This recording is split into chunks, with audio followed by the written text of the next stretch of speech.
Well, good morning and welcome back. I am joined by our special guest this morning, Congressman Greg Gianforte. Thanks for joining us. Good to be with you, Justine. Good to have you. And of course, you've been busy since you've been back here in Montana. And last week, you met with the superintendent of Glacier National Park. So what can you share with us about that meeting you had? Well, I've met Jeff before, Jeff Mao, and we had a good meeting in D.C. It seems like this is the visiting season because everyone in Montana is coming to D.C. But he shared with me that they had record attendance at Glacier National Park, 3.2 million visitors, and he has done a really good job of reaching out to the local community there in the Flathead, and I encouraged him to continue to do that because these visitors coming, they buy meals, they rent hotel rooms. They're a real economic force for that valley. And of course, I wanted an update on Sperry Chalet. That's right, of course. And you've also been visiting with people and businesses in Montana. You said you've been all over the state recently. So what are you hearing from folks and businesses? Yeah, so I have been doing that. And this is really my, since I've been sworn in at the end of June, I've been back to every single county in the state. And I continue to come home every weekend back to Montana. The number one thing is the impact we're seeing from this tax policy that passed in December. I've also been doing a number of school assemblies, and I was with a public school teacher in Billings, and I asked her if she had checked her check yet, and she told me it had gone up $130 a month. That's $1,500 a year. That's real money. I was in a gas station up in Great Falls. The FedEx driver came in. He told me, came over, he recognized me, I shook his hand, and he said, "Thank you for the raise." So I'm pleased that working Montanans are seeing more money in their paycheck because of the tax policy we implemented in December. And what else do you think needs to be done besides some of the good things you're hearing? Are you hearing anything else? Well, we're working on the Farm Bill, which is critically important. Just last week, I introduced a bill to increase public access to our public lands by removing the wilderness study area designations for lands that have been determined unsuitable for wilderness. Now there's some rhetoric around this.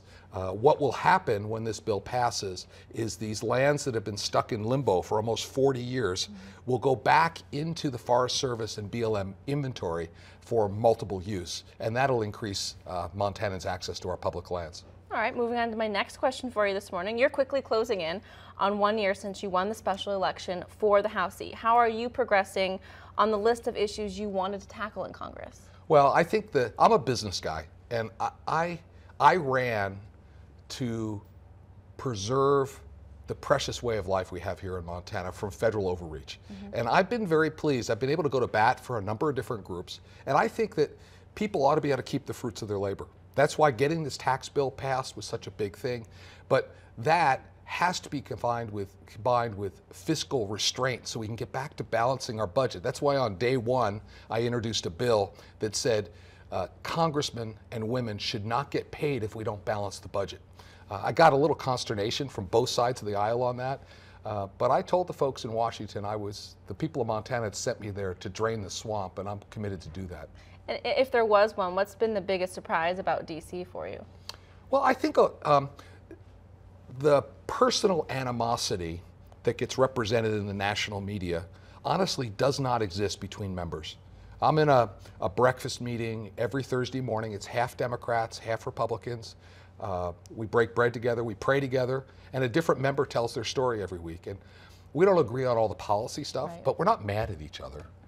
That's really fabricated by the national media. So that's been an encouragement to me. And I think most people are there for the right reasons. They don't always have the right path forward, but I think they're there for the right reasons. And there was some criticism for the president's tariffs on steel and aluminum last week. How worried are you about setting off a trade war, and what do you think the impacts will be here in Montana? Well, I do have concern. Our agriculture is our #1 industry here in the state. Our grain growers depend on foreign markets to export their grain. We just got China open for beef, and I'm more of a free and fair trade guy. I'm okay with tariffs if they're highly targeted, but I've seen the president do say some strong things, but he's always acted in America's best interests. So I have faith in the president. I'm not a big fan of broad-based tariffs, though, so I express some concern with the action, but there may be some method to his madness. And one final question this morning. What do you think the issue will be for the upcoming re-election campaign?